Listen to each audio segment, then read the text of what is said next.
Porkins Policy Radio, offering a unique perspective on everything. Geopolitics, culture creation, the reality of the world we live in.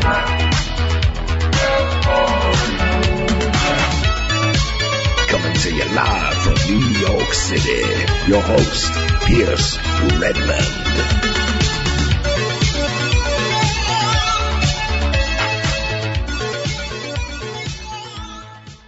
Okay, everybody, welcome back to another episode of Porkins Policy Radio. As always, I am your host, Pierce Redmond, and you can find this show here at American Freedom Radio, AmericanFreedomRadio.com, as well as on my website, which is PorkinsPolicyReview.com.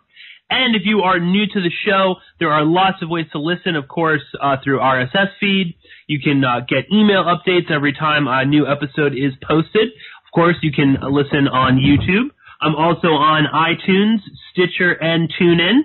And later on Friday nights from 10 to midnight, I am replayed on a host of stations, including Awake and Ed Opperman's Spreaker channel. And on Saturday nights from 6 to 8 Mountain Time, you can always find me on KYAH 540 AM out in Utah.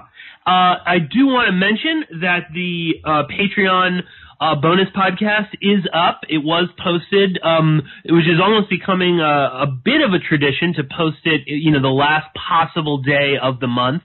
So technically, it was still, in the month of March, although it was March 31st, I believe, when it was actually posted.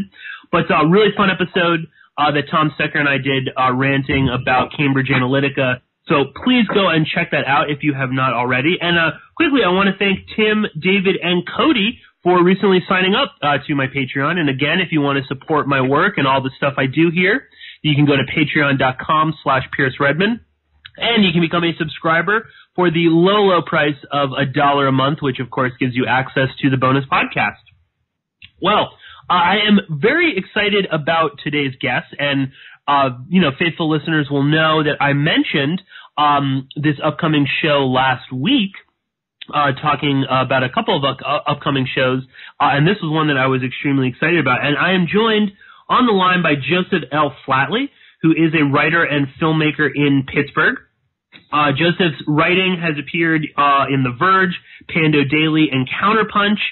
His films have been featured in the Non Plus Fest in Los Angeles and the Three Rivers Film Festival in Pittsburgh.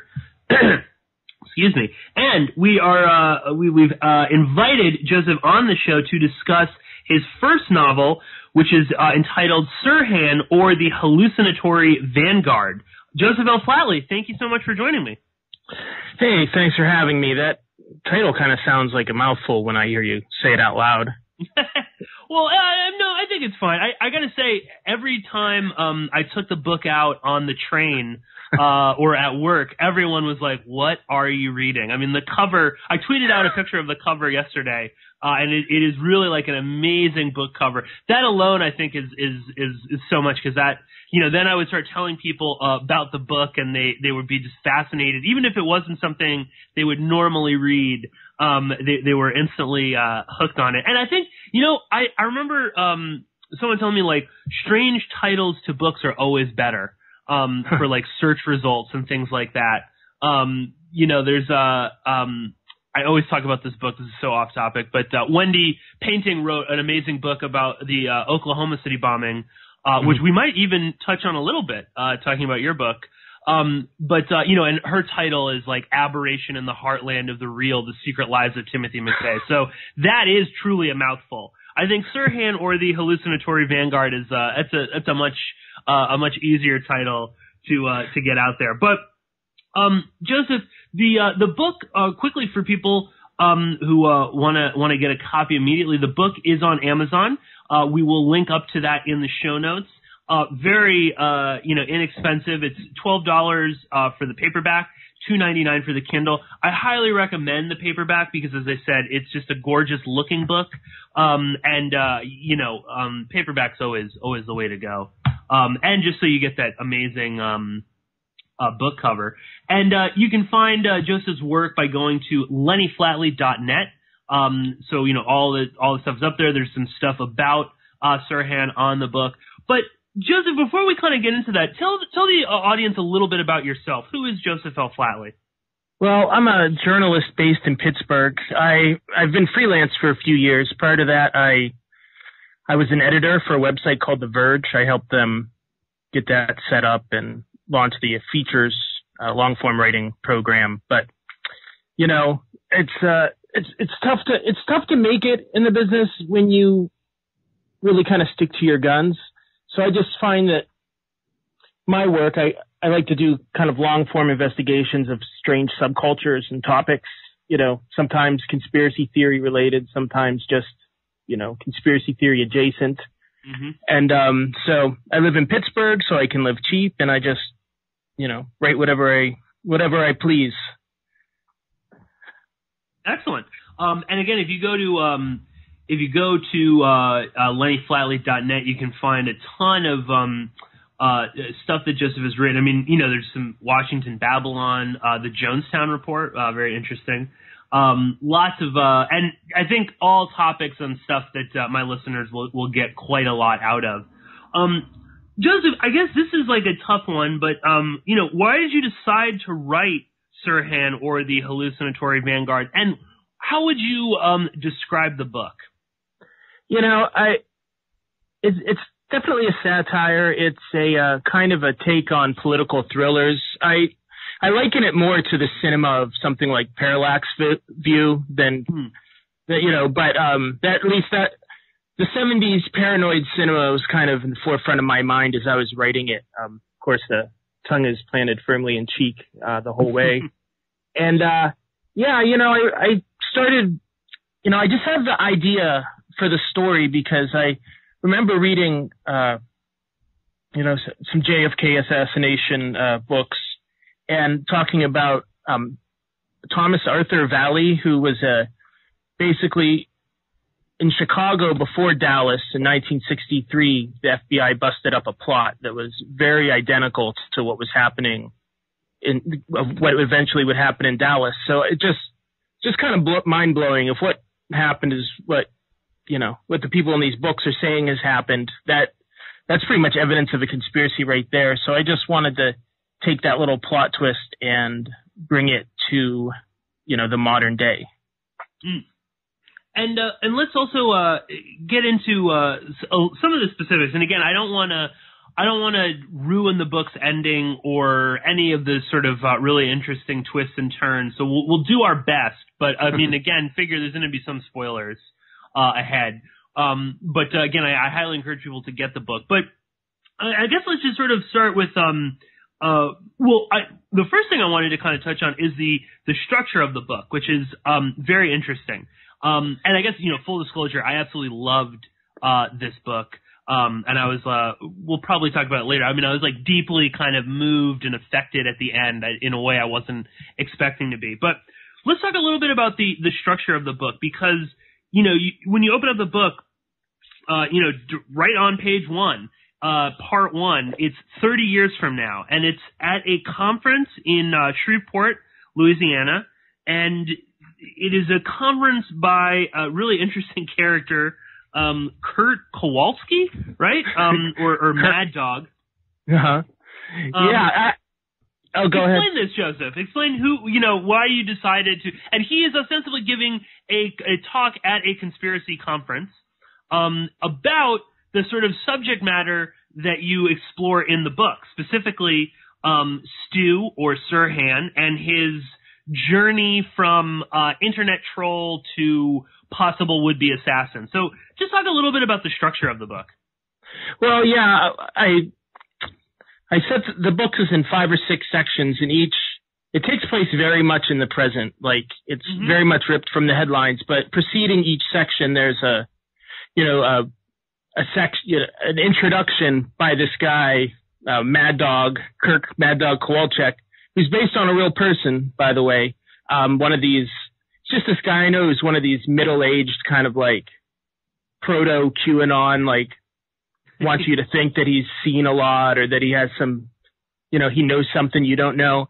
And really I was looking for, this book is a thriller. It's kind of a detective story, but I didn't want to get procedural. I didn't want to have to like lead the reader along in the way that mysteries do.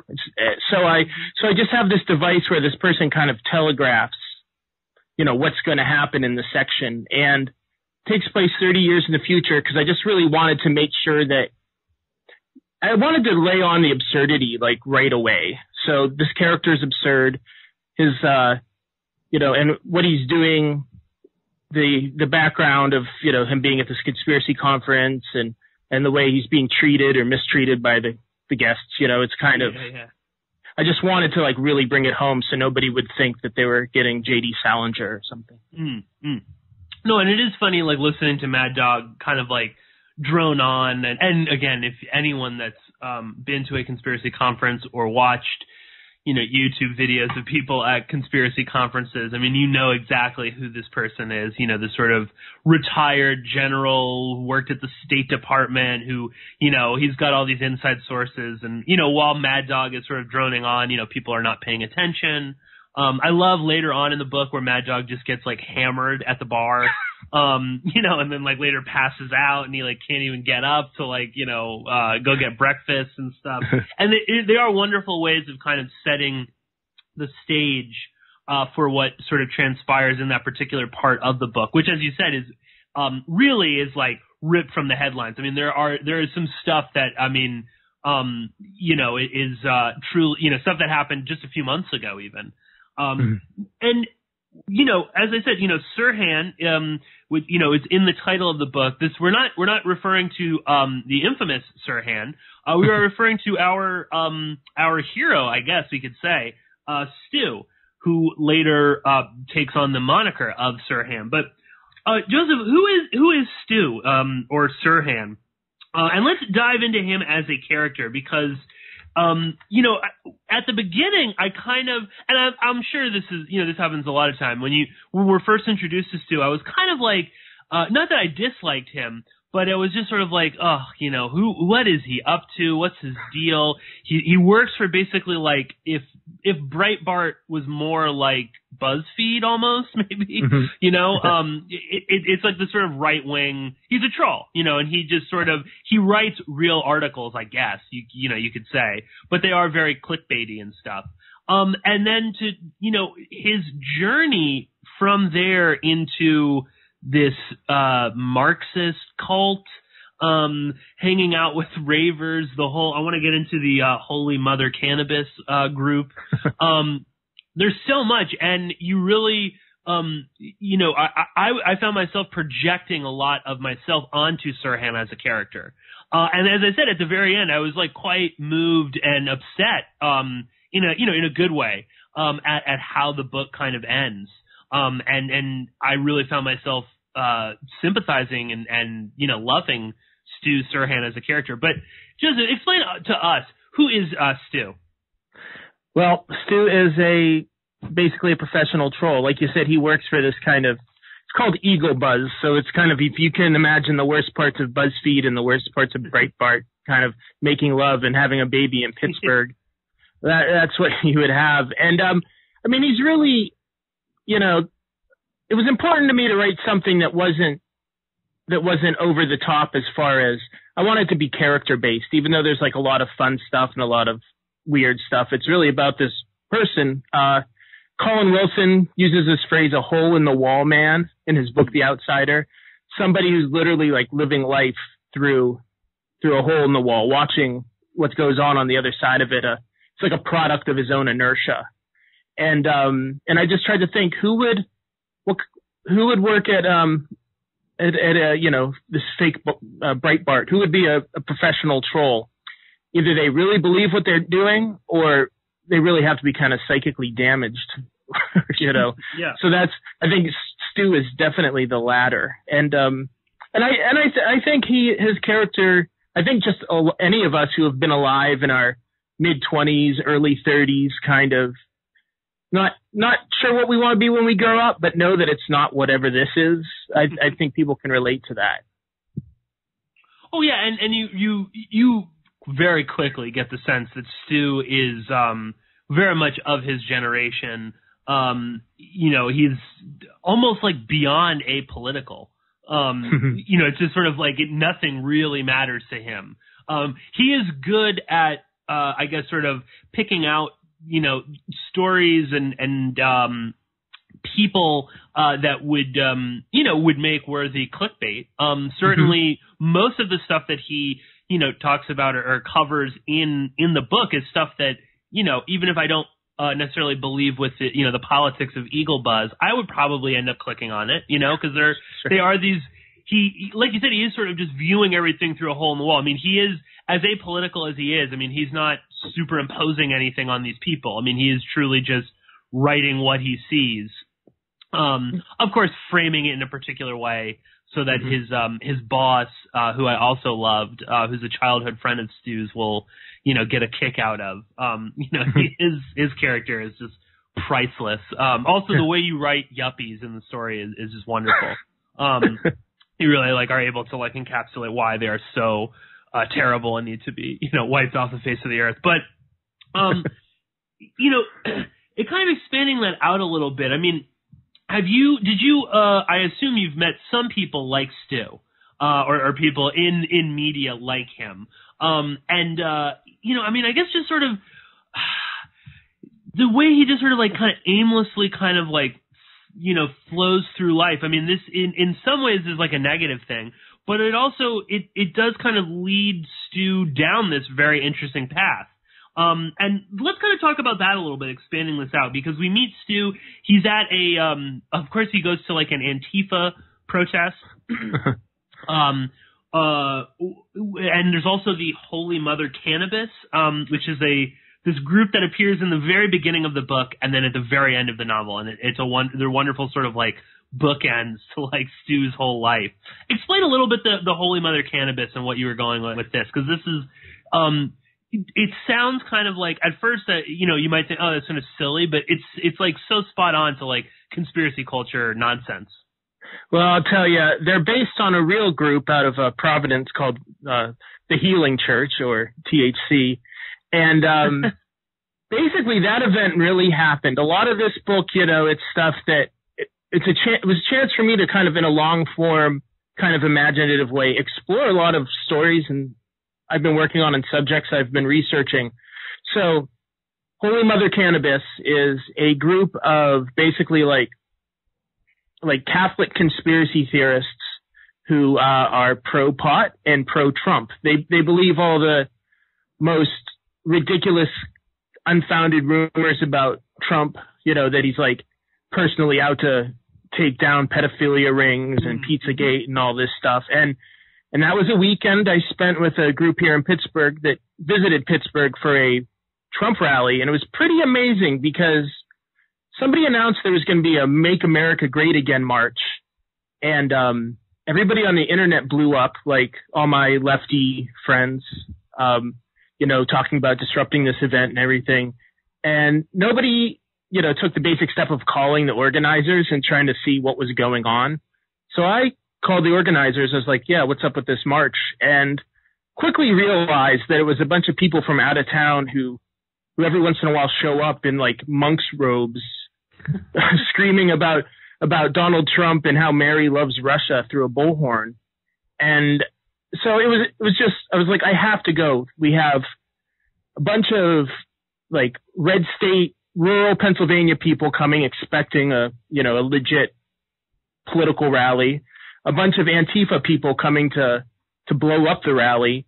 And then in the middle of it, these goofballs with a horn, screaming about the Virgin Mary. And it was, and that's exactly what it is to be alive and paying attention in 2018, at least for me, I keep running into these people and I don't know what to do with them. So they made it into the book. And it is this amazing sort of sequence. All hell breaks loose. There's also I love the spork Nazis show up. Yeah, I mean the names too in this book are just so. Tell the audience, what is Stu's full name? That alone is just amazing. Oh yeah, Sturgis Sturdivant. Yeah, it's just so good. And then there's the spork Nazis, which are this neo-Nazi group that joins in this whole fight, this protest.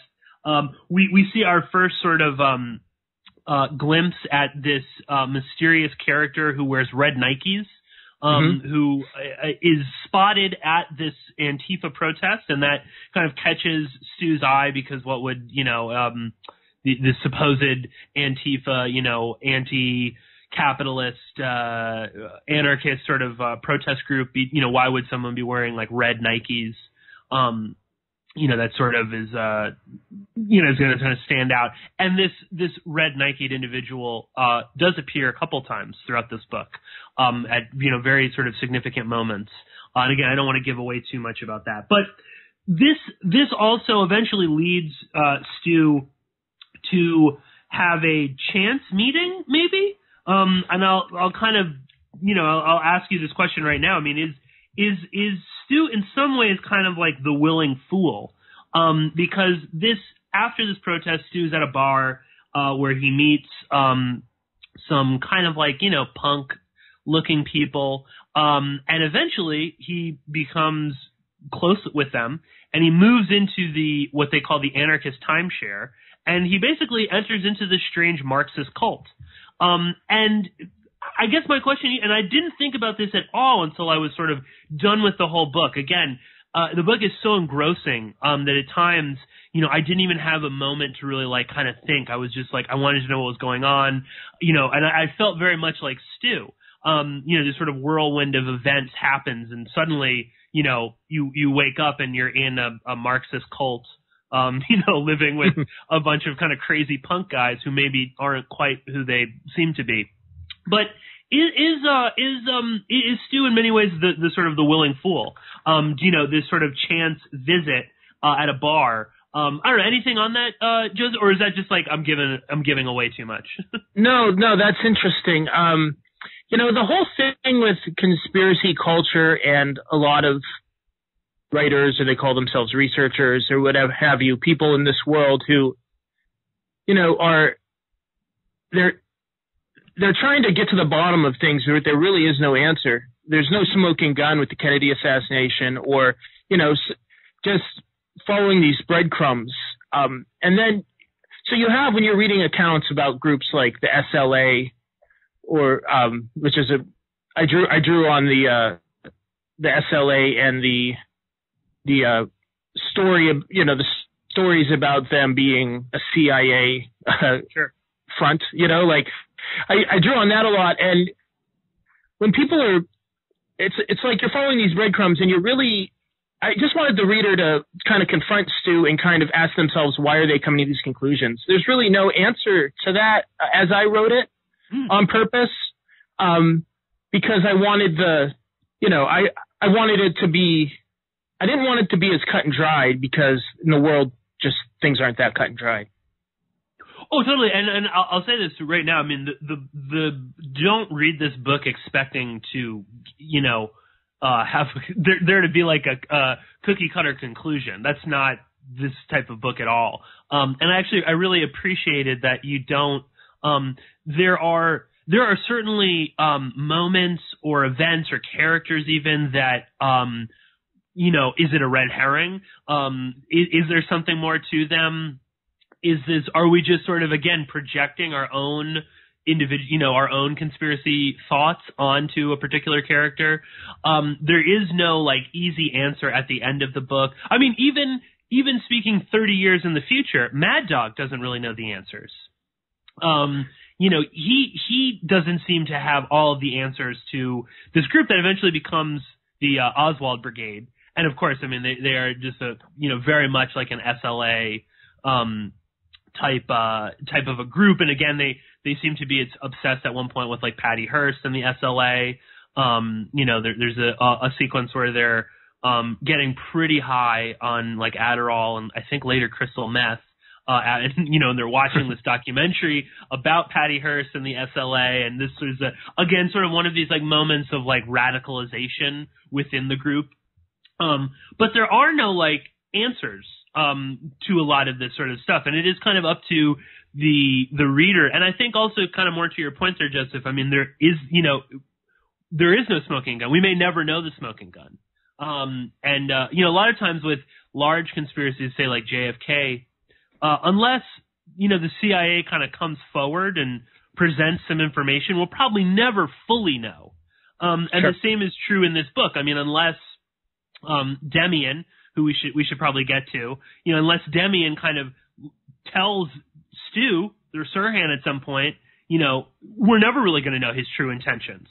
And I guess let's dive into the anarchist timeshare and Demein and Alex, who are sort of like the leaders of this cult-like group that Stu kind of gets mixed up in. And I guess just tell the listeners a little bit. I mean, who is Demein? Because he's another fascinating character, and one that I really could not figure out like who he truly was. Yeah, in these, when you're looking at these radical groups, the SLA or the Baader Meinhof Brigade in Germany or Weather Underground, oftentimes there's this figure, this kind of catalyzing figure at the middle, a charismatic figure really, who kind of sets the tone for the group and really keeps the group going. And I think that's where, political organizing gets dangerous when it becomes less about the cause and more about the individual. So this character Demein, he's an anthropologist. He's a professor at University of Pittsburgh, and he also has this life of leading, life as a revolutionary. And he's probably, if this were real life, he probably wouldn't be that accomplished, because you talk about like the SLA or the Red Brigades, their leaders were, generally like charismatic, underachieving troublemakers. But I wanted to bring the deep state into this, and this is exactly the kind of guy who could work for a university, could have ties to intelligence through what they call the academic industrial complex or whatever, military complex. And really he's just a portal into the realization that this group is more than just a number of, or just more than just a local group. There's connections that go all the way to the top. Mm. Well, I love too that, you mentioned the whole deep state thing, which I know has sort of taken on somewhat of a negative connotation, and I've even kind of pushed back on the term, or the way the term has sort of been used. But there are these like glimpses into Demein's life where, I mean, clearly there is more than he's not just a professor. He's not just the leader of this sort of Maoist cult either. And he does seem to have some interesting connections. And again, it's never really fully explained. I mean, there's this amazing scene, one of my favorites in the whole novel, where they attend it's like another professor, Dr. Richard Dick Cabot, PhD. This is like also, I mean, like truly, I was like laughing out loud, like on the train when I was reading this. He's the Papa John's Dean of Counterinsurgency at the University of Pittsburgh. He's rumored to be former CIA in Uruguay, which, again, is one of these, there's so many amazing little conspiracy culture tidbits that you've thrown into the book. And again, I mean, it just sort of goes to show that you're not writing this. I mean, again, people are like, oh, it's a satire on the conspiracy culture. It's like anything that doesn't take the conspiracy culture totally serious, it's like you're attacking them or something. Mm-hmm.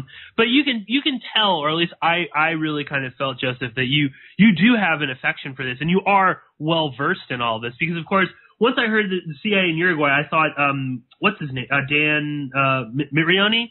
Mitrione, yeah. Yeah, he was the first person that kind of popped into my head. And again, there is like a Jonestown sort of a vibe to much of what's going on here. I know that you've interviewed a former survivor from Jonestown as well. And again, the People's Temple, this sort of radical left-wing group that obviously at some point kind of went off the rails, much like the Oswald Brigade does as well. But, he's just like, it's like a party for Dick Cabot, and there's the Resist Fund, which is, you describe it as, they get money from the Bill and Melinda Gates Foundation, but also the Spandex Conservancy, Conservancy of Southwestern Pennsylvania's Open Society Initiative, which again is just like one of these, like, of course, like a group like that has to exist somewhere. And it's this like weird sort of grouping of all these people, and Demein is there, and he seems to know Dick Cabot. It was just like a wonderful little moment, because at this point, Stu, and maybe we should kind of explain this to the listeners. At this point, Stu has sort of become Sirhan. And this is like an odd process. And I guess talk about that, because obviously, Joseph, I mean, so much of the book is referencing Sirhan Sirhan, the alleged assassin of Robert Kennedy. So talk a little bit about Stu's sort of transformation from Stu to Sirhan. Sure. Well, you know, I think a lot of this was me drawing from Shane O'Sullivan's book, Who Killed Bobby, which is a pretty amazing book. I recommend people check that out if they want to know more. And, you know, when you're reading a book like that, or, you know, anything that brings up the RFK assassination, they kind of drop in matter-of-factly. Sirhan Sirhan was a hypnotically trained assassin. Sirhan Sirhan was hypnotized and killed, you know, to do this task or whatever. But nobody really explains how possible that is. And, you know, my research into hypnosis and mind control, I really don't think it's really all that possible. But be that as it may, I wanted to just kind of get inside. What is the, you know, what is the kind of like the interior dialogue? What's it look like, and what's it feel like to go through this process of really throwing your life away, getting to this point where it's like you're ready to do this extreme action, such as a political assassination, that's going to completely destroy your life. And, you know, it was just people, you know, there's the crazy wingnut theory, you know, the Lee Harvey Oswald theory, or people want to let these guys off the hook and say that, oh, they were complete stooges, totally manipulated by the deep state or whomever. And I just wanted to really give somebody a true glimpse of, like, you know, it's got to be a agonizing, soul-wrenching process to go through this, to find yourself in this situation. Well, and we see that I sort of also appreciate too there's almost like a mix with Sirhan. I mean, there are moments we're talking about, you know, the book Sirhan, you know, Stu Sirhan. There are moments where he's clearly being hypnotized. And in the sort of, you know, the kind of, you know, very sort of overt way that, you know, I talked about this recently on my show with John Atack. I mean, there's these different types of hypnotism and hypnotic suggestion and stuff. Sirhan is, you know, the victim of this sort of over the top, you know, quack like a duck, which is actually quite easy to induce on. So, you know, you can actually do that fairly easily. And in a lot of ways, Stu is kind of the perfect candidate for something like that, because he is this sort of lost individual. But it's also, I mean, that you know, there's that, but then there is also that Stu really does kind of become a full-fledged member of this little Maoist family cult. And I think that in many ways is an even stronger sort of thing in Stu's life that kind of pushes him to want to commit such a violent act. And I think that, to me, I appreciated more in the book, because I think that's a deeper psychological problem that he has to deal with. And no, jump in. Oh yeah, you know, I want to say about the hypnosis. It's like, you know, I think it's clear that there is not nothing to hypnosis. There's something going on there, but it's really part of, you know, a totalizing experience. You know, you enter this world where hypnosis is available, drugs are available, exhaustion is, everybody's exhausted because it's a cult and they're working all the time and never sleeping. You know, it just kind of turns your brain to mush. And I think that's really what I was trying to kind of drive home there. You know, you talk to these cultists or whatever, you know, when you look at cults, there's no obvious, you know, step-by-step how to program an assassin or how to program a cult member. But, you know, there are all these tactics and all these this environment that is created that ultimately becomes really harmful to the individual, no matter what the stated purpose of it is. People went to Jonestown because they were reacting to the Vietnam War and to institutionalized racism. But once you're there, it's you're in this life which completely runs counter to all your beliefs and ideals, and you're trapped though because somebody's controlling how you eat, how you sleep, you're getting high, whatever. So that's really kind of what I wanted to convey. Again, conspiracy culture and American culture, I think really just has, goes for these easy answers, and kind of the privilege of writing a novel as opposed to writing journalism is I got to spend a lot of time exploring these issues where there really are no easy answers. Mm.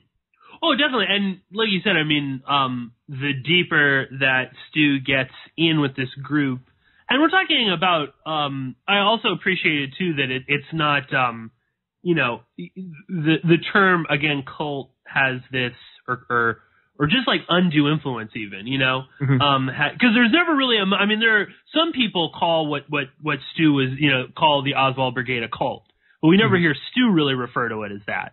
Sure. Again, it's other people that are telling him, oh, that sounds like this, but it's never explicitly stated. But it is this sort of like, almost like, it is a family sort of group dynamic where Demein and his girlfriend Alex are sort of the mother and father. They are sort of overseeing this, and everyone kind of are their children sort of falling in line with that. But you do a wonderful job of sort of illustrating that, that in and of itself can be a very toxic relationship. And ultimately that's what happens to Stu. And also this sort of slow process where, first he's just sort of living there, hanging out, just sort of doing whatever. Then, they start this slow process of, changing things. There's this moment, one of the sort of like radicalizing or catalyzing moments for the whole group is this, there's like an activist who's, shot at, and I can't remember, she doesn't die, I don't think, but she is like injured. And this is like one of these moments that kind of pushes the group. And then suddenly, Demein says they all have to, quit their jobs, even though none of them really work per se. But, and they have to go out and start panhandling. And there's this, wonderful where Demein is like, well, this will, deflate your capitalist ego and shed the shell of the bourgeois sort of, all of this kind of crazy. And again, too, but, Demein doesn't have to do any of that, Right. And Demein at times seems to just sort of disappear and always has money, There's always, somehow Demein always has money. Or he's able to buy things and stuff like that. Whereas, Stu and Renan, who sort of becomes one of Stu's closest friends and sort of lover within the sort of Maoist family cult, they're out there sweltering in the hot sun, panhandling. They eat vegan gruel, which sounds horrible. So there's definitely no protein or anything going into their brains. And I guess to make a long story short with all of that, you can see how all of that pushes Stu to this kind of place where it is easy for him to sort of slip into this sort of persona of Sirhan. And we see the group, they all kind of take on nicknames, but, Stu's is the only one that really kind of sticks. And everyone sort of starts calling him Sirhan. And again, this is like another one of the sort of interesting points in the book, where it was like, is this almost all for Stu's, brainwashing? Is this all an act? Again, I found myself kind of wondering, is the Oswald Brigade real at all? And again, I think this is the sort of the genius of your book. I'm projecting all of my own sort of conspiracy thinking on this because, why is it just Stu? Is no one else susceptible enough to this sort of undue influence where, they kind of, they all start calling him Sirhan. So he starts referring to himself as Sirhan. His personality kind of changes a bit. But then the whole Oswald Brigade just kind of disappears. They just sort of evaporate into the background. So I don't know. Again, obviously these are questions you don't have to answer. Sure. Because you're the writer. But well, yeah. It's kind of when kind of the thing that's fascinating and infuriating about conspiracy theory is how you're forced to create a narrative in your own head based on limited clues. That's why there's so many different ideas of what MK Ultra is, because you're really stuck with a very limited amount of information to go on. And then, so what I wanted to do is basically give enough breadcrumbs to allow people to like create this picture for themselves without being. I hate nothing more than when an author is gives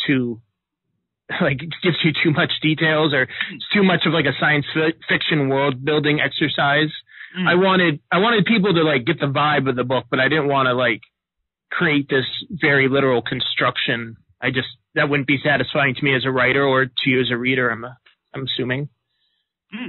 Oh no, definitely, because again, there's so many questions about what the true nature of the Oswald Brigade, the true nature of Demein. I mean, I certainly don't trust him at all, and found myself really kind of despising him, towards the latter section of the novel. Talk a little bit about Clayton. He's like another one of these sort of fascinating characters that he raises more questions than answers. Who is Clayton? What's the trip to Manila? Again, just sort of like Terry Nichols. And he is sort of this like right wing ex-military personality who, again, some sort of allusions to McVeigh and mind control and stuff. I mean, he's able to hypnotize Sirhan very quickly. There's also a really terrifying sequence where they dose Sirhan. I loved Clayton's, the E-meter stuff is great, but I don't know. I mean, Joseph, why did you want to introduce Clayton into the story? Because he kind of seems almost like the antithesis of the Oswald Brigade. Yeah, and that was something I read when I was reading about the SLA. Brad Schreiber's book, Revolution's End, is a really great examination of the strange CIA connections and conspiracy connections between SLA and the government. And there was actually just one scene where like they were going out to buy guns, and they were, I mean, where does a left-wing radical militant group buy guns? Well, they go to a gun show and they buy it from Nazis or the KKK. I mean, who has the guns, So I wanted to introduce when you're in this extreme radicalism milieu, you're gonna make friends that are very uncomfortable. That would make you very uncomfortable if you step back and thought about it. But also, if you're a government, plot, if you're a bunch of snitches for the government, you're also going to have these questionable allegiances. So it just felt like that would come up, and it definitely is Terry Nichols, because I just find like that whole thing fascinating, and oh yeah, no, as do I. And I love just the way that it's just sort of like this one little line, like Clayton, and again, we don't even know. He just appears at one point in Pittsburgh, and they have to go pick him up at the airport. And that was actually, that was probably my favorite scene in the whole book, is like Sirhan and Renan's sort of date at the airport. And even though it got kind of weird, Sirhan again just, is always asking the wrong questions, not at the right time to sort of be popping the question, like what is our relationship exactly? But I loved their sort of like outing at the airport, which is like one of their only sort of moments of like true freedom from Demein and his sort of control. And it's just like wonderful, like seeing, Renan is like, she's looking at all the like, Us Weekly and, Star Magazine and stuff, and they're drinking Cosmopolitans. It's just again, it's just such an odd to see this sort of like anarchist Maoist cult and they're drinking Cosmos, and you know, Sirhan pretends like he knows what's going on. You know, I think they're watching like football or something, and you know, Sirhan just sort of like, oh yeah, oh good play, you know. It's just this like wonderful little moment like away from it all, and then boom, here comes Clayton, who just sort of nonchalantly, you know, talks about being in Manila. There's some name that's like etched into his backpack that who knows? You know, again, it's there's so many of these like wonderful little clues sprinkled in here. And who knows what that means? Does it mean anything?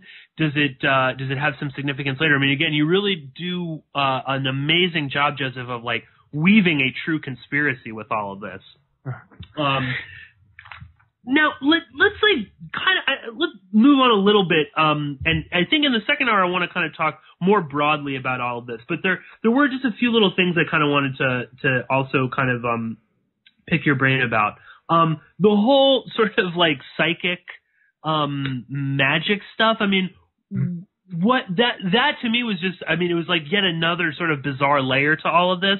And there is a wonderful moment where Mad Dog is even asked about, you know, magic and the power of magic and how it, you know, it always sort of leads to the end. I mean, have you done much research into magic groups and tarot cards and psychics? Because there is a character who, again, we're not really sure. Is she for real? Is she not for real? What's your kind of take on all of that? You know, there's such a connection between like kind of occult New Age culture and conspiracy culture, and it's really I mean, it's basically once you've left planet Earth and you're out there in the stratosphere, you know, kind of putting together a worldview based on hunches and things that somebody told you, and you know things that aren't grounded in reality. You can go all kinds of crazy places. I'm thinking of Ted Gunderson, the ex-FBI agent who you know ended up, you know, talking about the Satanic Panic, talking about there being cults of Satan worshipers and how the Church of Scientology and the Process and Dungeons and Dragons and Led Zeppelin records are all connected somehow. And you know, it's just these two ways of looking at the world, the occult culture and conspiracy culture, I find very compelling because they're like the ultimate like thought experiment. You know, it's like people trying to come to a sense of what reality is based maybe not on objective concrete things, but on subjective experience. And who am I to say that that's not valuable? You know, there's something, you know, but it's also, I think, can get you into trouble. So to really just kind of add that almost supernatural element, it really feels like that's where he was headed, you know, and there's definitely, you know, cults are always on the conspiracy theorists kind of, you know, list of enemies there. So, you know, we don't understand it, so we must destroy it, or, you know, occults and the occult. So I felt it warranted inclusion in the book. Yeah, because there are these moments where you're like, is Stu just absolutely losing it? Or is there something to this? Or is there like a third sort of, you know, factor going on? Is this Demein from wherever, you know, pulling the strings? Is this something else? And again, those questions are never sort of fully answered. And, you know, and the book kind of leaves us on that sort of a note. And, you know, and ultimately, Stu is sort of like alone, although he wants to be ultimately, I guess. I guess, you know, without giving away the ending or too much about that, I mean, why did you sort of decide to kind of end the book in the way that you did? And not say, give us, I don't know, the sort of, I mean, we sort of talked about that early on you know, the top of the hour, but, explain a little bit about why you decided to end the book in the way that you did. You know, I mean, when you're in this kind of world where there's no,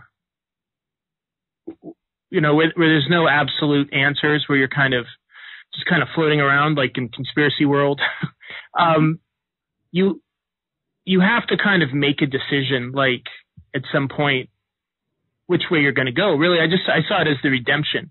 you're either, you know, you're going to either trust yourself or you're going to, you know, just kind of go with the flow. And he went with the flow for 200 pages and it didn't work well for him. So this was, you know, I felt like this was kind of like a hard reset. I need to walk away from all this and, you know, be with me for a while, have some stew time. Yeah, right. Yeah. Leave Sirhan behind. Totally. And it is, in a lot of ways, it is sort of like a cautionary tale, I think, to people that are you know, can be that apolitical, that they just sort of will sort of just side with anything. I mean, again, Stu is not really, he's not really like part of like the Eagle Buzz crowd, you know, like that's not really Stu. We forgot to kind of even mention his only sort of friend there, Mayhew, who is the consummate sort of like conspiracy theorist. Certainly of maybe a bit more of the sort of like Alex Jones right wing sort of a variety. But talk a little bit about Mayhew, because he I didn't love Mayhew all that much, although I found him very fascinating as a character. You know, Mayhew is really, you know, conspiracy culture is strange because you find yourself dealing with a lot of kind of bigger themes of, you know, good and evil. You know, is there a point to all this? But in a very like materialistic kind of way that, you know, brings, you know, takes whatever you're thinking about, whatever the grand chess game is, and really brings it down to like either Donald Trump is a victim of the deep state or he's out to get the deep state, you know, and that's kind of Mayhew's, I think his main thing is that he's really, you know, his thought process hasn't been elevated or sublimated. He's really thinking about, like, you know, it's all cloak and daggers to him. Life is all cloak and daggers to him. And in conspiracy culture and just in the kind of ambient American culture, political culture in general, he finds a lot of things that he can, you know, a lot of ways that he can remain grounded. You know, a lot of concepts and ideas that he can play around with, so he never really has to face the fact that he just has a hole in his soul. yeah, totally. He lives in this like crappy little apartment. He works for this crappy little news organization, although I guess they're fairly big, you know, in terms of the novel, and they do have a lot of influence. But yeah, I know. I love Mayhew's sort of like everything with him is, like you said, is sort of black and white, good and evil. Nothing, because there's so many parts in this book where, you know, there is sort of a real question of like, you know, is this by chance? Is there something more to this? And whereas Mayhew, he sort of views that almost everything. You know, it's like he gets a cup of coffee and it's like, oh, was that the deep state that, you know, gave me milk instead of cream? You know, he views like almost everything that's said to him. There's always like a hidden, and of course, like and I think we should explore this a bit more in the second hour. I mean, it's like this, Mayhew is so sure of himself.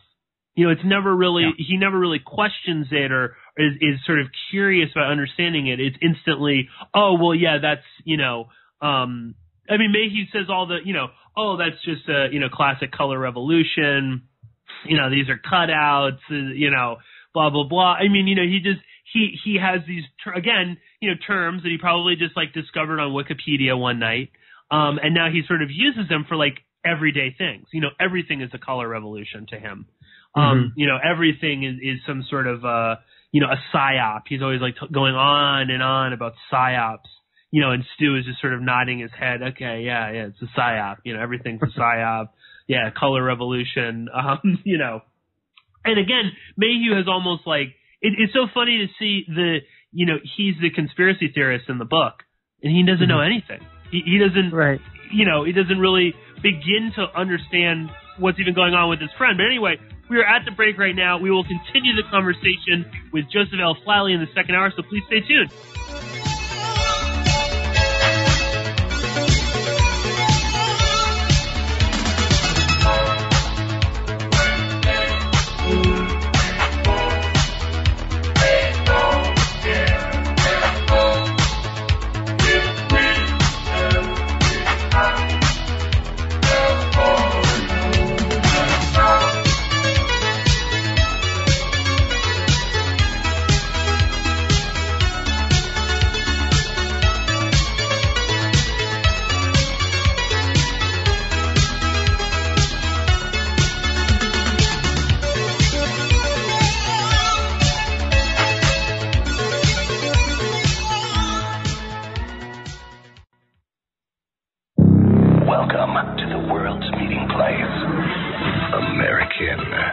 politically narcotic. Freedom.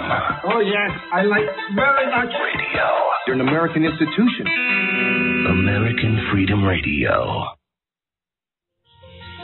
Simply Clean Foods is dedicated to providing the best quality food you can buy next to fresh from a farmer's market. Our stringent quality controls and absolute zero GMOs plus testing for heavy metals makes us unique in the storable foods market. Our line of fruits, vegetables, and meats are suitable for everyday use, and you won't have to worry about throwing away valuable groceries ever again. Take out the amount you need and reseal the package for use within the next 6 months.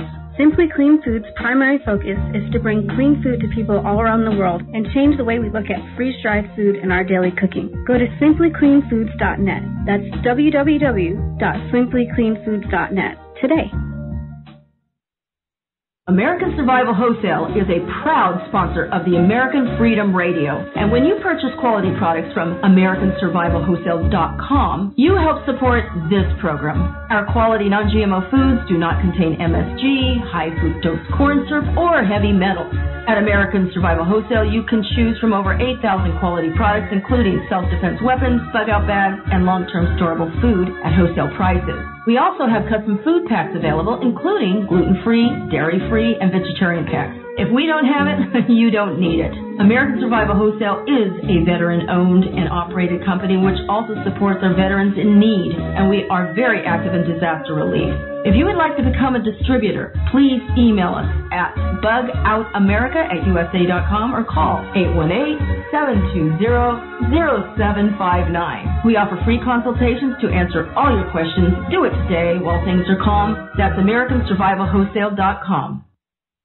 I don't like words that hide the truth. I don't like words that conceal reality. I don't like euphemisms. And American English is loaded with euphemisms because Americans have a lot of trouble dealing with reality. Americans have trouble facing the truth. So they invent a kind of a soft language to protect themselves from it. I'll give you an example of that. When I was a little kid, if I got sick, they wanted me to go to the hospital and see the doctor. Now they want me to go to a health maintenance organization. Smug, greedy, well-fed white people have invented a language to conceal their sins. It's as simple as that. The CIA doesn't kill anybody anymore. They neutralize people. The government doesn't lie. It engages in disinformation. Israeli murderers are called commandos. Arab commandos are called terrorists. Contra killers are called freedom fighters. Well, if crime fighters fight crime and firefighters fight fire, what do freedom fighters fight? They never mention that part of it to us, do they? Never mention that part of it. You're listening to AmericanFreedomRadio.com, the network who perseveres in delivering intelligent debate, constructive dialogue with true independence. The freedom to broadcast the truth is not free at all. So what is American Freedom Radio worth to you? The empowering information with fun, honest and pure integrity behind it provides an example to follow. Friendships to flourish with the moral altruism that pulls no punches. The hosts sacrifice and show remarkable discipline in their duty to deliver quality radio in service to the community with strength, wisdom, and loyalty. The founders of AFR wish to thank you personally for sharing your views and insights to make the best radio and alternative media. Now it's time for you to give something back and play a vital role in the future of America. Be as generous with us as we've been with you. Click on the donate banner at AmericanFreedomRadio.com. or volunteer by emailing AmericanFreedomRadio.com. Vaccine, psychotropic drugs, and artillery batteries not included. Launch sequence initiated. We're now in the approach phase. Everything looking good. Control out. Control is good. 5, rocket copy. 3, 2, 1. Okay.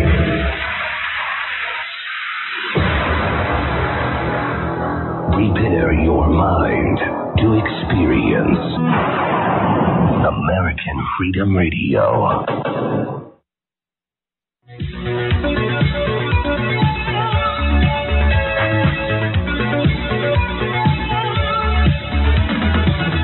Porkins Policy Radio, offering a unique perspective on everything: geopolitics, culture creation, the reality of the world we live in.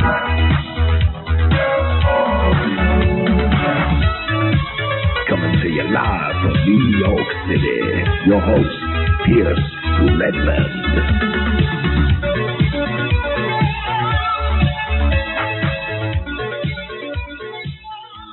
Okay, everybody, welcome back to Porkins Policy Radio. I am your host, Pierce Redmond. If you are joining us here in the second hour, we have been speaking with Joseph L Flatley, who is the author of the fantastic novel Sirhan, or the Hallucinatory Vanguard, which is a really, truly an amazing book diving into conspiracy culture and cults, extremist groups. You talk on the back of the book, Joseph, there's, the reader will encounter media startup yuppies, conspiracy theorists, ravers, and political extremists of all types in a book that doesn't comment on contemporary culture so much as wallow in it, which is an excellent way to describe the book. If people are interested, they can go to Amazon.com where they can purchase the book. And if people are interested in Joseph's work, then please go to lennyflatley.net, where you can find all sorts of, there's videos, articles that Joseph has written, editorials, and podcast appearances as well. Joseph, we were kind of, we were thinking of, for the second hour here, kind of expanding it out a bit, and moving away specifically from the book, although I think we'll probably return to it somewhat. But, and talking more broadly about, the conspiracy culture and again, and it's not even just that. I think your book is an excellent sort of portrait of like contemporary culture, very specifically like 2018. The sort of age of Trump, the age of just sort of like extremist thought on all sides. And certainly Sirhan, or the Hallucinatory Vanguard, does an excellent job of kind of fleshing that out.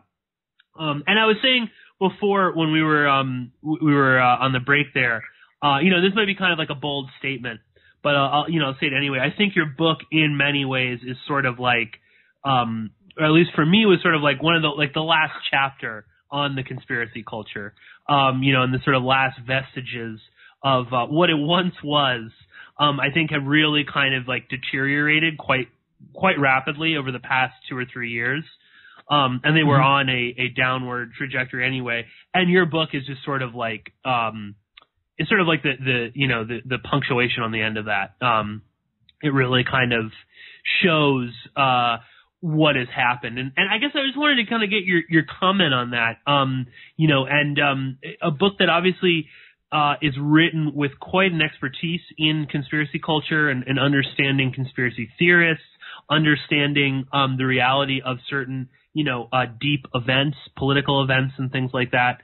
And I guess just, Joseph, how do you see all of this, where we are right now? We were mentioning, we were off air, like some of the like insanity of something like QAnon, which is really just kind of, suck people in a way that I was just shocked, that people were just sort of believing this. I mean, I'm sure you've seen this, just in the past couple of days, but, all Roseanne Barr tweets about is QAnon. And this woman is like a huge, again, like why anyone would listen to a single thing Roseanne Barr has to say about anything is beyond me. But she's now has probably one of the highest rated TV shows out. She's making millions upon millions of dollars. It's just been renewed for a second season. It's all anyone can talk about. And she's out there talking about QAnon and Trump's going to lock up all the pedos. So I guess, Joseph, I mean, where do you see this whole culture and subgroup going? Well, sometimes it's just not as fun as it used to be. When I, growing up, I was very much immersed in the Robert Anton Wilson and Loom Panics Unlimited. Like, you really, not to sound like a middle-aged guy who's complaining about everything, but, there was like a sense of fun and a sense of weirdness, Feral House, Adam Parfrey's stuff, that it's just, that's why I got into this stuff. And that's why it's always kind of been my beat, as a journalist, to talk to unusual people or investigate unusual subcultures.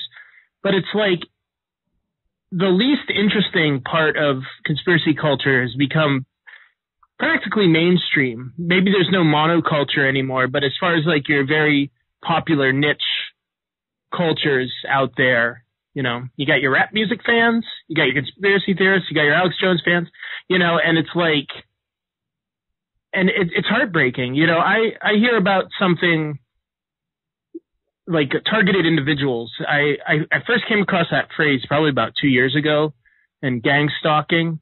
So I immediately wanted to see if there's anything to it. And you know, I kind of came to the conclusion that I haven't found any experience of what the targeted individual community would call a, you know, what the kind of concerted surveillance that they're experiencing. Like, they're experiencing something, I'm sure, but I didn't receive evidence after looking into it for a year and talking to numerous people of what these people were saying was happening. It sounded like fun when I, you know, it sounded like a fun little topic when I first heard about it. And it was just heartbreaking, you know. I mean, people, you know, whatever the target individuals are experiencing, and there's a targeted individual in my novel, you know, it's not fun. It's not funny. And it's just, you know, you just see people wasting their time on, you know, obviously non-credible conspiracies when they could be, I don't know, looking out the window and seeing what's going on in the world, the real world. And that's kind of the reason I mean, my dream would be to just continue writing novels. And it's because I feel like that these days information moves so quickly, and there's a real problem with trying to keep up with it, where people don't have these critical faculties to take the better part of a year and kind of absorb, you know, just be absorbed by this novel and this story and think about what I believe and what my ideas are and take my time with it and kind of discover the story. It was a wonderful experience, and it's something that you just don't get to do if you're trying to punch out a blog post every other day or whatever. Yeah, no, certainly. And you can tell that you know, that, like I said, I mean, the novel comes across like that. There's a lot, it's very deep there. I totally forgot about the Jesse character, who is believes that he is being targeted. And yeah, he's probably the saddest of all of the characters in the entire book. And oddly, that is also, you know, that is like one of Stu's only real friends too. Mm-hmm. Is this guy who's like completely, I mean, just this like damaged person who like lives in the basement of the anarchist timeshare. But you know, we only really see him a few times, throughout the novel. And all of them are like fairly kind of like heart wrenching. You know, and he does not have the best sort of, you know, his life is quite sad in a lot of ways. You know, when I started talking to targeted individuals, I expected to find a lot more to it than I ended up finding, just because these people weren't floridly psychotic. You know, these people were, you know, every bit credible seeming on the surface. And, you know, and I think there's, you know, a clinician might say, well, they're suffering from, you know, the delusional disorder. And you can suffer from delusional disorder without like having other psychiatric symptoms. So that's possible. But I really just think that, you know, when you're living life kind of on the edge of what's possible, when you're trying to kind of maybe understand a little more about the world than what, you know, strict kind of materialist paradigm is giving you, you know, it can be a lonely place, and you might find yourself, in all intents and purposes, in a world that's, you know, separated from kind of the consensus reality. Oh, and I think that is sort of unfortunately what happens to Jesse. Even though, I mean, he is sort of, oddly, again, he is sort of more connected to the outside world than the rest of the group. I mean, he's not really in the cult per se. I mean, he's sort of at the mercy of Demein in a lot of ways. But he's not like an active member. He doesn't go out and panhandle. You know, like he has to stay downstairs in the basement because that. I love when he mentions like you know, he's got like his orgons and stuff like that. Which is just like such a wonderful little nod to one of the most ridiculous, like calling it like a pseudoscience is like rude even to like actual like pseudoscience. I mean, it is so out there. But you know, he never he never we rarely see him go upstairs. When he does, he wears like a hazmat suit. But I guess it was like a weird thing there where Jesse is like, he's online constantly, you know, he is interacting with the outside world. He's aware of events, you know, that are unfolding locally, nationally, internationally, yet he's in a lot of ways, he's even more closed off than, you know, Stu or Renan or Shine or Duck or any of these people that are in the cult. Yeah, so and it's like a weird sort of dichotomy there. Yeah, and you know, and that's why he had to go. You know, it's right.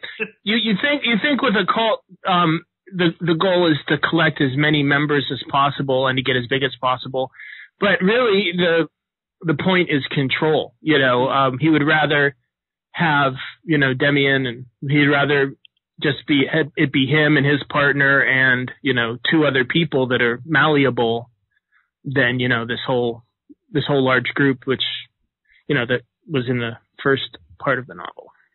Oh yeah, totally. No, absolutely. I mean, yeah, Demein is just a true sort of like, you know, kind of psychotic leader. It's like you said, it's not really about a large group or even making money. It's just about having complete and utter control over all these individuals. And unfortunately, Jesse is not someone that can be controlled in that matter.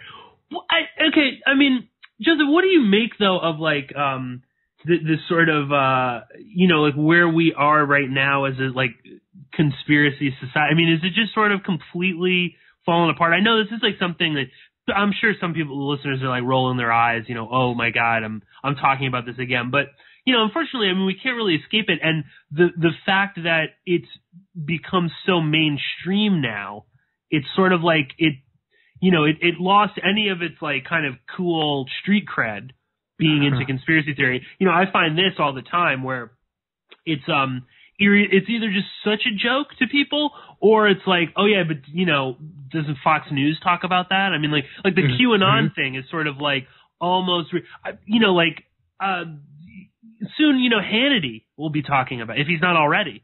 You know, and what do you make of that? Like how we've sort of, is this now just all kind of like a tool to be used against us?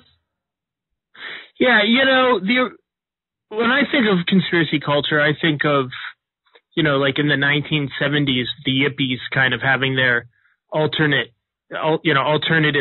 press, you know, syndicate, and you know, and like their weird investigative journalism, and it was like, it was purely like an alternative way of looking at the world, and that's why I got into it a little later than that. You know, it was an alternative way of looking at the world, and it was, you know, that was stranger and kind of alienating, but more rewarding, and definitely rewarded kind of intellect, definitely rewarded kind of thinking through these things and figuring out where you stand on various issues, like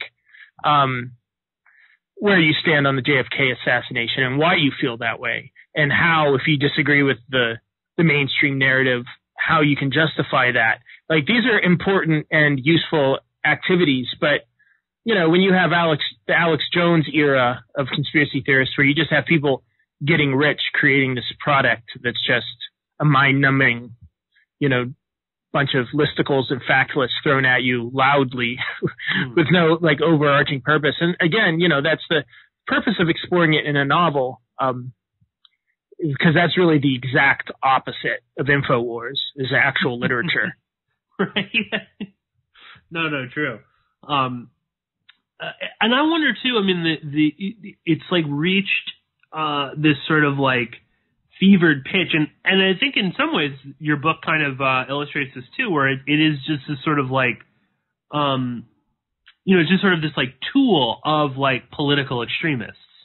You know, it's like on one side you have Demein, who obviously utilizes this for whatever his crazy kind of revolutionary thought is, I mean, or idea, although we're not even sure if that's true or what Demein's real, you know, ideology is, you know. And then kind of on the other side of that, we have Stu's boss, Nirav,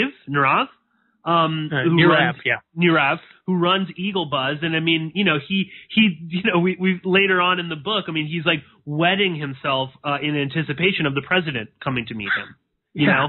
and just sort of, getting lauded as this, you're the real news. Thanks for doing, helping me get elected and sticking it to, all those lefty fake news websites and stuff like that. And, we see both of these sort of extremes here.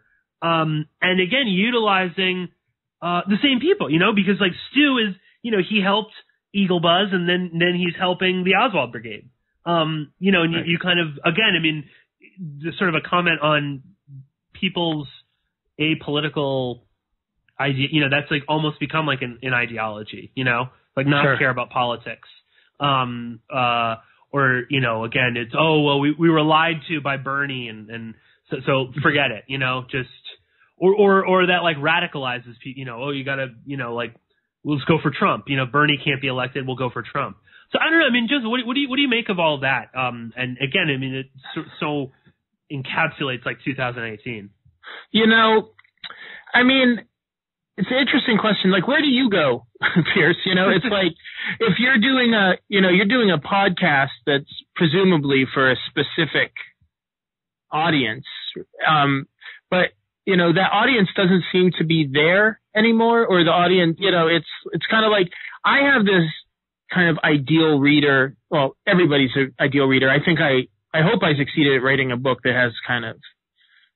has appeal beyond the conspiracy nerd. But like in general, when I'm doing my reporting, it's, I enter a subculture like Cthulhu cultists, people who believe that Cthulhu from H.P. Lovecraft is a real deity and they worship it, or practice magic based on H.P. Lovecraft. Like, to me, I find it very edifying and very valuable practice to enter the subculture and kind of let them explain what they're doing in their own words rather, to the larger world. But conspiracy culture seems to be so atomized now. It really is just, alternate facts. I don't know, like all I can really do is, as much as I love the conspiracy stuff, I hope that there will always be people around that I can kind of appeal to in my writing or kind of read. But it's even like impossible to find a good book anymore. It's everything is so like just so obvious. Like, I think what really blows my mind is how many ways you would think with the internet and with everybody having all this information available and Skype so they don't have to pay for phone calls or whatever, you'd think that people wouldn't be taking the same four like conspiracy tropes and remixing them yet again. Yet, as far as I can tell, Mae Brussels bigger than ever, because everything I read about MK Ultra or government mind control, SLA for sure goes back, to her radio broadcast from 1978. It's like, come on, people, give me something new here. Completely. And in the same token as something you were just saying there, I mean, you'd think with the advent of the internet and things like Skype, where it's, you don't need to actually travel to talk to someone. You don't even need to pay a long distance phone bill to talk to someone. You can conceivably do it all for free. You would think, that there would be people, exploring topics with the same sort of enthusiasm as someone that Mae Brussels did. I mean, like where is an actual Mae Brussels talking about 9/11? Right. Not just a sort of like cliched, whatever, it's all holograms or nobody died or it was the Jews, obviously, none of, there's no one really kind of going, or even, I know, Joseph, you've written about like the, some of the more ludicrous stuff with like the Boston bombing. It's shocking to me that there really is almost nothing on the Boston bombing. Now, I appreciate that it is fairly recent, but there's only like one book I know of that's supposed to be any good. And it is written by a mainstream journalist, and I'm not deriding her.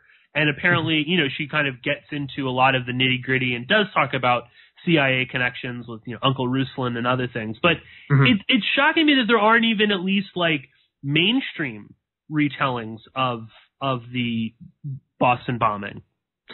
Yeah, you know, again, I mean, you need those mainstream things to create. You know, I mean, I hate to admit it, but it's just the truth. I mean, we all use mainstream stuff, even if we're writing about conspiracy topics. You need mainstream stuff because they actually do get information, tidbits. Well, I mean, there's nothing to be, loud, actual good reporting is nothing to be kind of sneered at, and right. I mean, New York Times might be, responsible for running CIA propaganda or like rewriting their Middle East coverage to make it look like the Palestinians are somehow this the problem. But it's really, but who's paying journalists and where are the talented people working? I think it's kind of a combination of, the conspiracy culture gets like the lowest common denominator people because a credible journalist is not going to stake his reputation on, following up on, some of these outlandish things that the conspiracy culture kind of craves. So you kind of like end up having, I have these opinions as a badge of honor or because I'm anti-establishment or whatever, but there's no real search for truth. I mean, if you're going to write about any of these topics, you're better off looking at academics, looking at some of your more independent, progressive news sites, than you are, going to a conspiracy conference and hearing some warmed over May Brussels. Yeah, I know. Or just, the sort of right-wing May Brussels. You know what I mean? It's just like all sort of like regurgitated over and over again. And that's I love May Brussels. I'm not trying to criticize, but I mean, even that is not everything May Brussels said was right or correct. Sure. She has a weird obsession with Ted Kennedy. And I do believe he probably did murder that woman in Chappaquiddick. Just in the same way that I tend to, lean more towards, something happened to Marilyn Monroe. That probably relates back to the Kennedys, and again, these are men that had a habit of using and abusing women, and for whatever reason, May Brussels had a weird, soft spot for Ted Kennedy, who's always just the lesser of all of the Kennedys, and it's like obviously he killed that woman. But anyway, moving on, and it's interesting that that there's this movie coming out about it. It'd be interesting to see how that's sort of handled because, again, Ted Kennedy, such a lauded figure. I mean, can never speak ill of Ted. But even kind of expanding out on that, Joseph, I mean, because and it's true, I don't want people to just think of the book as solely, sort of something for the conspiracy culture, because in so many ways, I mean, it is also a book about cults and about, toxic relationships that you can kind of get involved in. And it is also just sort of a book about the age that we live in right now. And I guess, how do you see this sort of like moving forward? We've reached such a sort of a level of nastiness, amongst everything. And so many of the characters that Stu kind of has to deal with are like I said, are just kind of nasty in that what, be a Demein who kind of hides behind this sort of, facade of being a revolutionary. But again, he doesn't really care about what happens to Stu. He doesn't care about the situations that he puts Stu into. Stu is just a pawn. Again, I mean, very much, Demein, like the political bourgeois class that he's sort of trying to topple. I mean, he kind of falls totally into that. I mean, he becomes, this sort of like megalomaniac who uses people for his own ends. Right. And again, is also making them going out and spending their money. That's fine, even though, he doesn't have to work for anything. And I guess just, how do you see, again, the book is sort of encapsulating so much of our own society, but how do you see us, right now? I mean, we're so fractured. Again, Stu sees, these Antifa protesters, and then there's Nazi protesters, and, who's real? Who's the agent provocateur? And what about the Holy Mother Canada? What about this Maoist group? Are they even for real? What about Eagle Buzz? There's like everyone is just so angry at one another. I don't know. What's your take on this in sort of in real life right now? That is a good question. My mind's kind of blown by it, because I think the novel, a lot of it was just processing. It's like not coming to a conclusion, but just trying to come to grips with these things that you mentioned.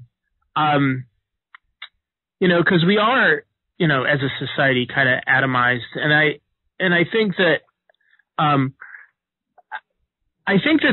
the role that conspiracy kind of nuggets, conspiracy factoids play in the larger culture mirrors the role that the conspiracy factoids play in the book. Because the book is really like one man, kind of walking through life and trying to deal with some, hard decisions. And the conspiracy, he's just floating around in conspiracy world like we all are now, really. But it's, the questions and answers are still kind of like more basic, what it is to be human type questions. And I think if we don't ask, America or the world or Western culture or whatever, I don't know what the scope of the problem is, but there seems to be a lot of just confusion and just running around like a hamster on a wheel, and I think we just need to kind of pull it all back and use some common sense. Going back to the conspiracy stuff, a lot of these things like MK Ultra, I was looking at MK Ultra recently, a lot of like the overt, kind of the overt conspiracy theories that are popular now don't really make that much sense if you take a minute to think about it and maybe like look up some history, So, I mean, maybe it's just a cautionary tale for people to chill out a little bit and try to get their head on straight, Well, it's funny too. There's like in the upper left-hand corner of the book, you have a quote from Mao. A clear dividing line must be drawn between ourselves and the enemy. And certainly we see almost every character in this book as really kind of drawing a very distinct line. And many times it's sort of like extreme. They almost all have these sort of like extreme results. I mean, we see. For instance, we were talking about Jesse. He's the he believes he's being gang stalked and targeted. I mean, he draws a very clear line to the point where he almost has no real contact with like human beings in reality. Right. We see Demein drawing a very clear line. I mean, we see Alex certainly drawing a clear line. All of these characters, Clayton, some of the right-wing gun nuts that they meet, that love hemp and the founding fathers. They've certainly drawn a very clear line as to where they all are. And, it's so funny too, seeing that, it's a quote from Mao, who's probably no one really aspires to be like Mao. You know what I mean? Right. I mean, I know there are like some self-professed Maoists out there, but I don't really quite know what. I mean, that is just a cult, really. Yeah. I mean, the sort of the Maoist sort of philosophy is very much a cult. That's where we get a lot of thought reform and all of that stuff comes from communist China, particularly in the late 40s and in early 50s. It's funny that we've become that fractured as a society, Joseph, where it's everything is black and white. Everything is either you're with us or you're against us. And there's almost no sort of room for compromise or for understanding others' opinions on all sides of that. And I don't know, I guess my question to you is, I mean, do you just see this as kind of continuing on in this fashion? And how do you see this as sort of like damaging us further? Because it's almost like I can't imagine, how much more extreme can we get? Right. I mean, can society be fractured anymore? I mean, kind of what, one of the reasons that the rally at the beginning of the book with the hemp people and Antifa, why it was so striking, why I included it in the book, and that's my lived experience, very similar to what happened in real life, is it's because this group of activists decided that people who voted for Trump are white supremacists. They took this one fact that these people voted for Trump, and they drew the most awful conclusion and then tried to destroy them, and I'm not like anti-Antifa, actually, like I consider myself left-wing, like any problems I have, I don't agree with anybody 100%, but any problems I have with Antifa is going to be like just a little inner group squabble over tactics or whatever. But so I don't want people to think that I'm like bad-mouthing left, or that, the main characters are supposed to be indicative of the left. They're supposed to be indicative of what happens when government decides to use the left the way, the way that it, it's alleged that they use the SLA, for instance. Mm-hmm. I really just think that, that everybody just needs to pause, breathe, take a step back. It's funny that the book, just to describe it for your listeners, it's like, there's a photograph of a skeleton with like a red star, like Chinese communist boy's cap and a camouflage jacket. And then it has this quote on the left-hand side. Now the layout, I was desperate for a layout because I'm not a graphic designer. So I have like a German, like Red Army faction, like guerrilla manual that has that exact same layout and has that quote. And I'm like, oh, great, I'll steal it. So like the quote, after I just put it there really to like cover that little area of blank space. But the quote's so apt, I ended up keeping it. And then the picture in the front, the skeleton, that's the skeleton that was hanging we hung out in front of my house on Halloween. So I just went out and snapped a picture of it. I'm like, oh, it worked.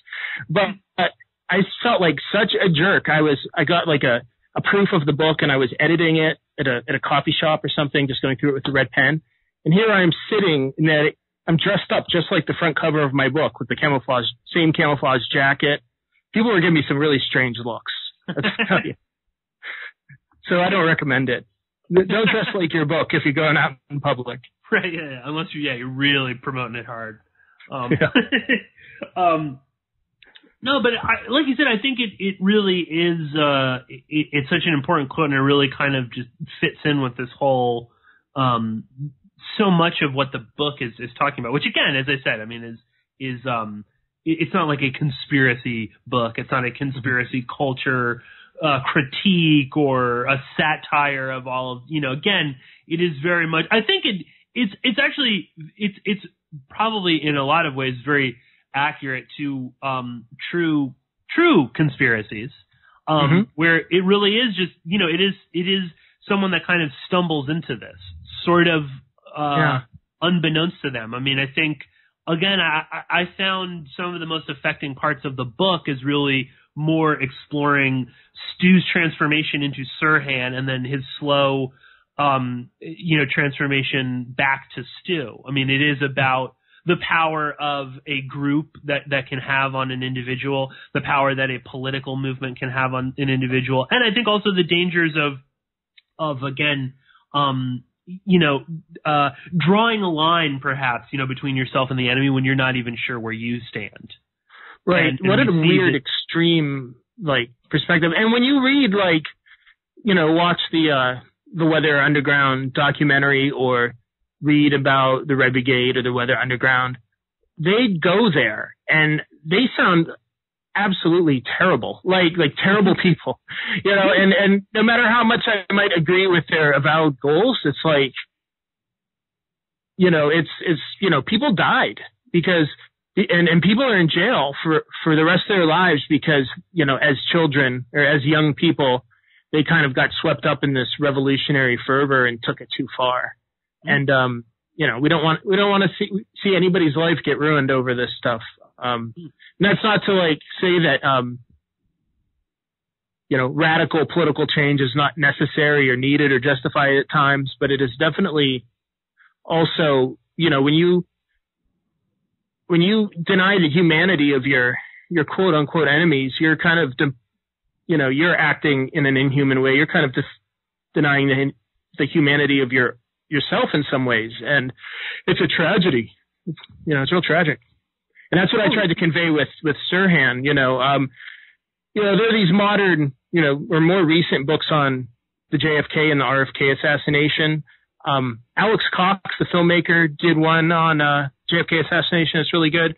And to read about the Lee Harvey Oswald or the Sirhan Sirhan who is portrayed in these books, it's heartbreaking. You think that could have been me, you know, if not for the grace of God, there goes I. So I don't know if they're, you know, if those portrayals of those people are accurate, but you know, they are compelling. And you know, just think, kids, think before you get swept up in the next coup.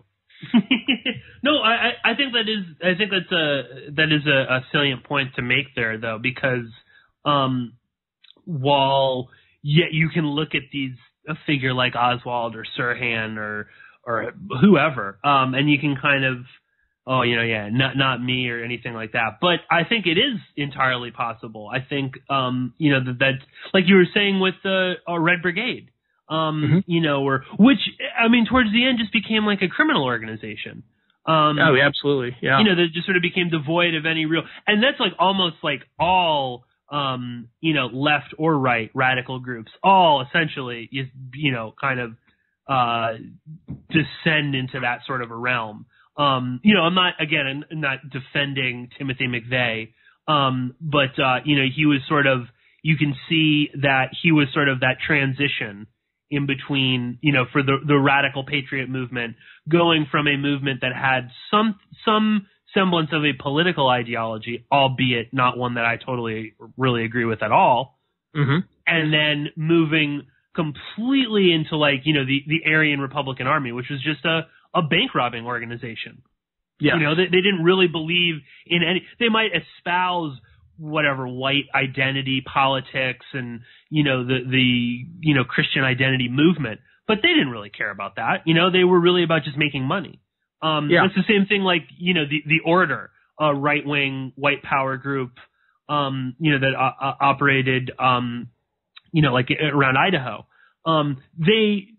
While their group was crazy, their plans for revolutionary change are not stuff that I subscribe to. There was a semblance of that. And then to just see them kind of devolve into a criminal entry, they were just basically robbing banks, counterfeiting money, and killing, Jewish radio hosts in between. But there's no ideology. And you see the same thing with the Weather Underground or it always reminds me like Carlos the Jackal, who's obviously a psycho. But, some of the stuff that he was talking about early on, it's like, yeah, of course, yeah, like, right, like screw OPEC, we should go after OPEC. We should go after some of these, these like dangerous, countries and political movements that are oppressing people. And then you basically just see Carlos the Jackal at the end of his career. I mean, he was just a gun for hire. He didn't really believe in anything. And I think you see a lot of people that get swept up in all of that. And Stu is the perfect example of that. Because there are moments where Stu kind of does seem to believe like this is what they're doing is like right, I mean, I feel like Stu never fully kind of accepts it, but you can see that you don't even have to really truly believe it to get swept up in it, Yeah, and that's the totalizing environment that a cult leader creates. Is it wasn't that Stu's thinking changed as far as like his values even so much. Maybe like most of us, as he went, on his, in day-to-day life, he didn't really have to call upon his values very much because he was just worried about, getting a beer after work or whatever. But Stu didn't need to be brainwashed even, really. It was just, his entire environment was rebuilt to make it so that he only had one option, which was this assassination. And that's kind of the danger we all find ourselves in when, like talk about the SLA or something, Carlos the Jackal is a good example. He's a criminal, and, when you're a criminal and when you're in that kind of criminal, you only have so many options. So it's, so it doesn't matter what your stated goals are or your rhetoric. You're going to end up, it's a very in jail. Exactly. That's why I'm always attracted to like nonviolent resistance or nonviolent social change. I have a little fun with it in the book because, I've been to enough of these meetings with protest groups, and it really is just like, this old couple who's been, living together since, they protested Nicaragua in the 80s, and they're talking really slow, and, it's not always the most fun, but the value of the nonviolent resistance is that you don't end up becoming, playing by their rules. If you're going to play by the system's rules, you're going to have an outcome that supports the system, which is really what I think why I'm not so enamored with violence. No, yeah, absolutely. And I think, you see that with the, like in the book when they're protesting, it's like Antifa's calling the right, the spork Nazis fascists, and the spork Nazis are calling Antifa fascist. Yeah. And it seems like Holy Mother Cannabis calls everyone a fascist, if they're not smoking weed to undo the MK Ultra mind control, which is their just sort of like the basis of their spiritual group.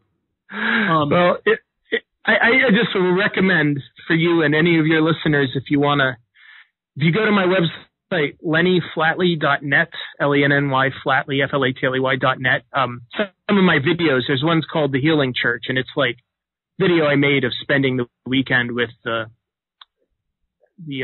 people that Holy Mother Cannabis were based on, and they're a trip in the book, but in real life, it's like I couldn't even do it justice.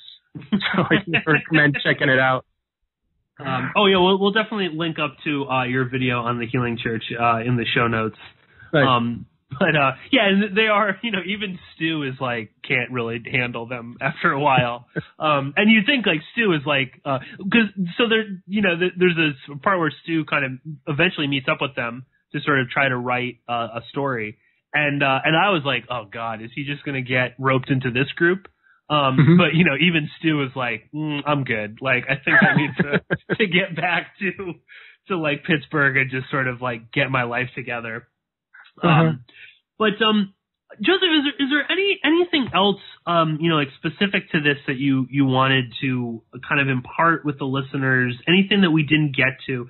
I do want to mention, I loved the scene where they're watching Adam Sandler's The Longest Yard. It's just like such a classic, like one of the worst movies, and I hate Adam Sandler. And that seemed to me, I guess, sorry to the Adam Sandler Longest Yard fans, but like that is like just like 2018 right there. It's like sitting in a bar laughing at that movie. It's like we're too far gone. There's no hope for us now. I know. I did some traveling last few weeks. I've been working on a story, and took me to a couple hotel rooms and a couple different states, and I couldn't get away from Adam Sandler. Like every time I got into a hotel and turned the TV on, it was like Billy Madison or whatever. And finally, you go to a bar to escape it, and literally The Longest Yard was on. So it's well, he's like he's one of those like odd people where he's still huge and makes like billions of dollars, even though he's just absolutely garbage. Like this is so off topic, but like he supposedly he can't like walk down the street in China. Oh really? Yeah. That's like, so all of his movies, you know, like he makes these movies and they're like, you know, not straight to DVD. They'll be like straight to Netflix. That's for the Chinese market. If Netflix in China apparently, and you know, like Netflix has different, you know, the different regions of Netflix. Some movies are available, some aren't. In China, all Adam Sandler movies are on Netflix. Oh, see, so it's just like he is so non-controversial and so like not reliant on like deep themes that like it could be easily ported over into like any language without. Yeah. Well, I guess there's nothing to upset the, you know, Chinese central government over Adam Sandler. Wasn't Red Dawn, like the remake, wasn't they supposed to be Chinese or something, and then they like changed it to something else? Yes, they had to change it to North Korea. There's also a movie, it's like a stupid, like, you know, college frat boy movie about like this kid's first, like his like 21st birthday. I can't remember the movie. Anyway, it's got like Miles Teller in it before he became fairly famous. And so it's like these two friends, and then there's another friend who is a Chinese American, and he's, you know, he just turned 21, but he's about to go to like Harvard or something like that, medical school. They convince him to go out for a crazy night, and they do, and of course it's, you know, all sorts of, you know, insanity breaks. It's sort of like The Hangover for like 21-year-olds. Anyway, they actually filmed the whole movie in China, and they got a lot of like crazy, you know, favors and government tax write-offs and stuff from the Chinese government. And in exchange, they reshot the end of the movie just for the Chinese market, where at the end of the movie, the kid, you know, doesn't kind of stand up to his domineering Chinese father, but instead accepts that American life is like frivolous and materialistic, and he, instead of going to like Harvard for medical school or whatever, he returns to China. So there's actually two versions of this movie, and, you know, controversially, they filmed a lot of the parts, you know, the town that they were in China is where, I believe it's where the blind lawyer came from, who fled China because he was helping, you know, women who were getting these forced abortions. And that's where this Hollywood crew went to go film this movie, like amidst, you know, all of this sort of controversy where he was like on the run and the Chinese government was after him. But that's a completely kind of switch gears there. But just fun. You raise a good point. Like, how can I kind of rework my book for a Chinese audience? I think that's exactly the next. Right. Yeah, exactly. You might have to change the cover. I don't know. That would probably be the first one. But as I was saying there, Joseph, is there anything I didn't get to, anything you want to kind of you know, impart on the listeners, and you know, any little thing? I mean, I also love there, of course, you know, there is Renan is molested by a Palm Beach billionaire in the book, and that storyline also kind of actually I enjoyed. Obviously, I think everyone can tell why I enjoyed that tidbit thrown in there. But it's also interesting that it doesn't it's not just sort of a throwaway. There is a little bit more to that. It does kind of play. And I also love Renan as a character. She was my along with Stu was my other favorite character. And I was kind of, you know, you'll see when people read the book, you know, it was quite sad with how, you know, Renan and Stu kind of leave their relationship. But is there anything else that you wanted to, you know, let the listeners know about, anything that we didn't get to that you wanted to touch on? No, you know, I mean, really, the whole project was to try to use these, just to kind of highlight how absurd and weird and kind of like science fiction-y the modern, like our current world is, you know, like in Pittsburgh, Carnegie Mellon University, it's a huge nationally renowned a military contractor as well as a university that does robotics. Basically, like the drone program came out of CMU, parts of it at least in the 1980s. You know, I remember one particular activist in the 90s, you know, saying, you know, protesting CMU, and nobody was even paying attention to him, you know, because it was so absurd. He was like, you know, they're going to be flying robots over the Middle East and dropping bombs. And next thing you know, we have Predator drones. And we also have Uber self-driving cars in the city because Uber moved into town and stole all the engineers from the drone program, the NREC, National Robotics Engineering Center, to make driverless cars. So it's like, you can't make this stuff up, you know? Right. You know, I don't know how many times somebody like, you know, reads the book and they go, you know, it was all very realistic except for this one part. And then you go, well, that one part actually happened to me.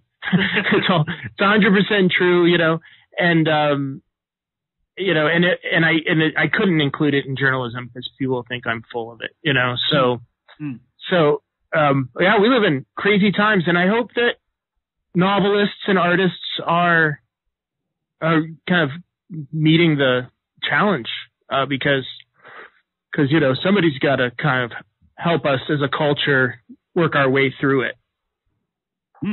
Well, it's interesting too. I wonder if, you know, fiction and novels isn't sort of the only way that you can kind of talk about these stories nowadays too. You know, you know, like you said, nothing you talk about in the book is like, oh, no way, you know, that could never happen. I mean, it's all basically either stuff that truly happened with you, like, you know, the Healing Church, or these sort of groups, or historical things like the SLA. Obviously, you know, again, there's allusions to Terry Nichols and Sirhan Sirhan and you know, deep state events and MK Ultra. I mean, there's so much there. I mean, this is all like real stuff, but you know, I know we do live in this sort of I don't know, this like society where it's just like, no way, you know, it can't happen, or it's too crazy, or I don't want to believe it. And it does seem like you know, maybe a novel is the only way to kind of tell some of these stories. So I do hope that you continue writing novels, Joseph. Yeah, you know, this book, you know, I started writing it after a conversation with you, actually, where I was trying to decide what my next goal was going to be. And all I knew is I was listening to a lot of great podcasts. So I like went out of my way to like talk to the people and, you know, kind of pretended it was like a journalistic endeavor. But really it was an artistic endeavor. It was like, what was my next thing going to be?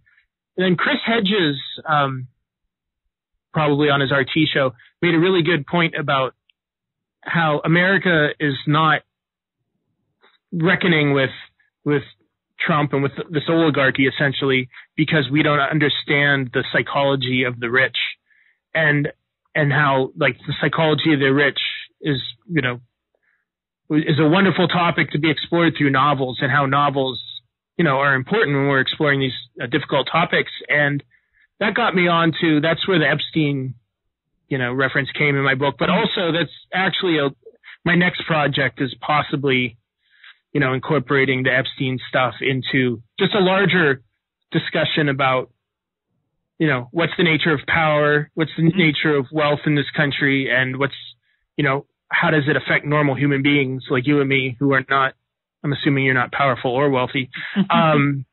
You know, so yeah, I'm going to keep writing, and I am really excited to have had, you know, the response that people have given me. It seems like people want to confront these things, and they want to read funny, fast-paced novels. So. Yeah, and like and the novel is hilarious at times. As I said, I mean, I was deeply affected at the end, and you know, in a way that I was not expecting, and then again in a way that you normally don't get in a nonfiction book. You know, there is like a power that a novel has that the same way like a film has you know, a power that a documentary will never have. And yeah, it is a fast read. I read it in just a couple of days. And it is certainly a book that has high readability. You know, you will want to reread the book for sure. And I highly encourage people to go and get a copy of it.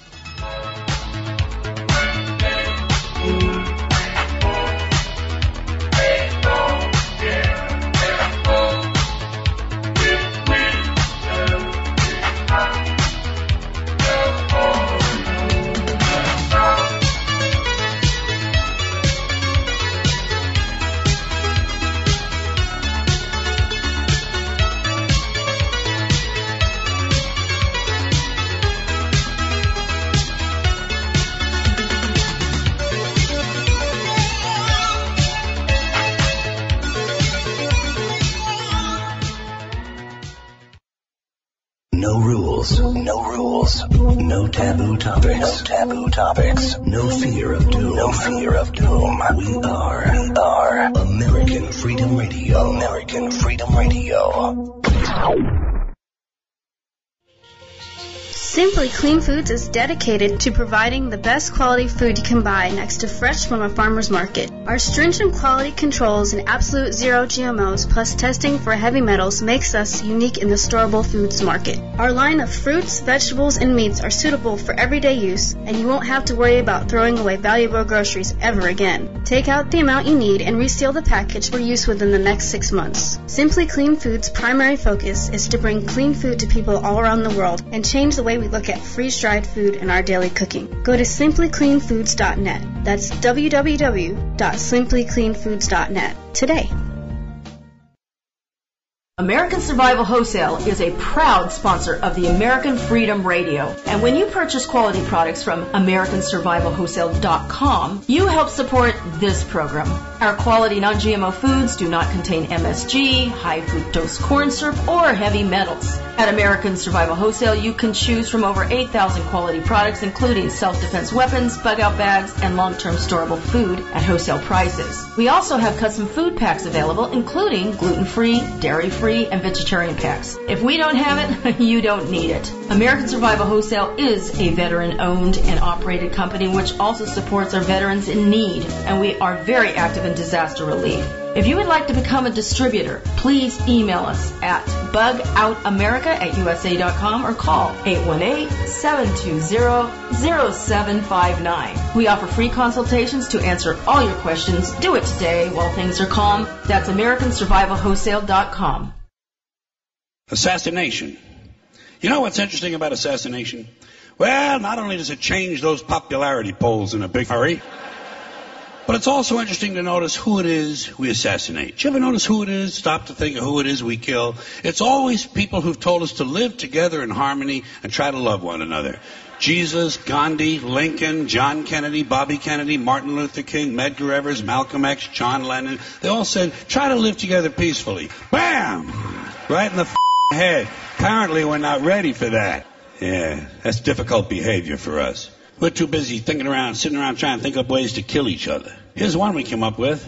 It's efficient, too. Genocide, you know?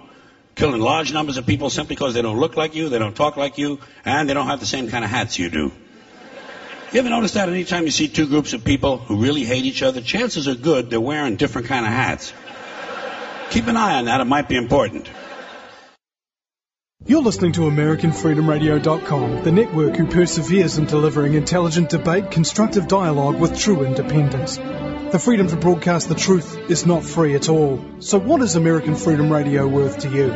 The empowering information with fun, honest and pure integrity behind it provides an example to follow.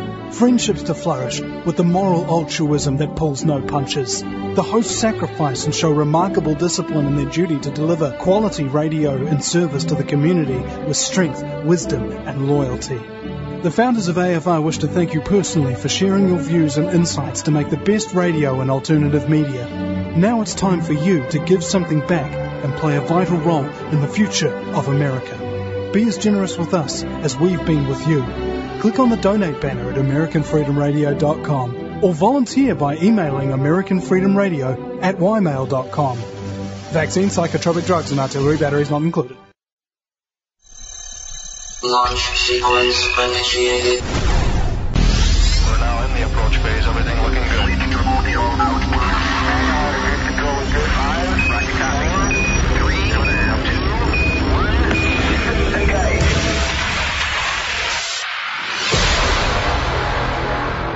Prepare your mind to experience American Freedom Radio.